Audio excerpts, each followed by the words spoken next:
ওসমানী ও শামসুদ্দিন হাসপাতালের যৌথ উদ্যোগে সিলেটে হাম মোকাবিলা, গুরুতররা আইসিইউতে। বিস্তারিত দেখুন প্রতিবেদনে।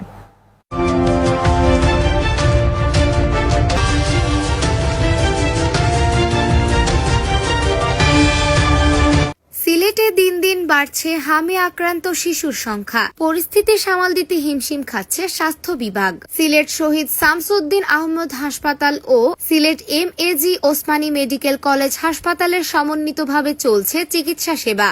শহীদ শামসুদ্দিন আহমেদ হাসপাতালের বিশেষায়িত হাম আইসোলেশন কেন্দ্রে রোগীর চাপ ক্রমেই বাড়ছে। শুক্রবার সকাল পর্যন্ত যেখানে ভর্তি ছিলেন ৪১ জন, শনিবার তা বেড়ে দাঁড়ায় ৫১ জনে। আর সর্বশেষ আপডেট অনুযায়ী আজ সোমবার হাসপাতালে ভর্তি রোগীর সংখ্যা পৌঁছেছে ৭১ জনে। বর্তমানে হাসপাতালটির ২টি আইসোলেশন ওয়ার্ড রোগীতে পূর্ণ। এদিকে রোগীর চাপ বাড়ায় পরিস্থিতি মোকাবিলায় সমন্বিত চিকিৎসা কার্যক্রম চালু করা হয়েছে। Sylhet MAG Osmani medical college হাসপাতালের সঙ্গে সমন্বয় করে রোগীদের চিকিৎসা দেওয়া হচ্ছে। গুরুতর রোগীদের ওসমানী মেডিকেলের আইসিইউতে স্থানান্তর করে চিকিৎসা দেওয়া হচ্ছে। আইসিইউ থেকে চিকিৎসা নিয়ে সুস্থ হয়ে বাড়ি ফিরছে শিশুরা। আইসি আইয়া তারা এখানে এক রাত রাখছেন, পিআইসি নাই, কিছু নাই, তারা আপনারা রনো পাঠাইছেন। মেডিকেল আইসি বাদে তো বাচ্চা ৩-৪ দিন হয়ে গেছে, বাচ্চা আল্লাহ দিলে সুস্থ হয়েছে।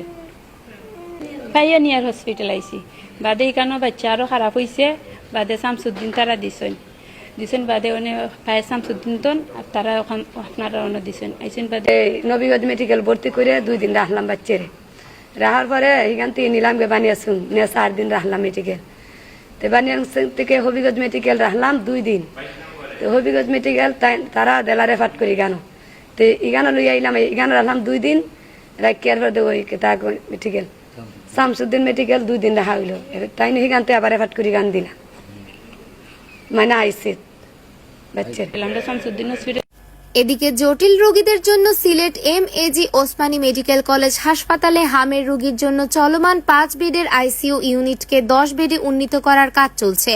3 থেকে 4 দিনের মধ্যেই এটি সম্পন্ন হবে বলে জানিয়েছে কর্তৃপক্ষ।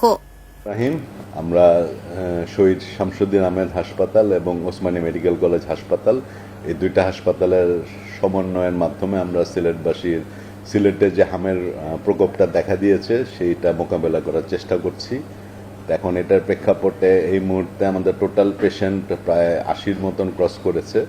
তো ভালো দিক হলো যে এর ভিতরে এই মুহূর্তে ৭১ জন ভর্তি আছে সব মিলিয়ে, এবং এর ভিতরে 8-10 জন আমাদের ডিসচার্জও করতে পেরেছি। তার মানে বাচ্চাগুলো সুস্থ হয়ে ফেরত গিয়েছে। ছিল যেমন একজনের কিডনি সমস্যা ছিল, নেফ্রোটিক সিনড্রোম, তার সাথে মিজেলস, এটার কমপ্লিকেশন হিসেবে ব্রঙ্কোনিউমোনিয়া।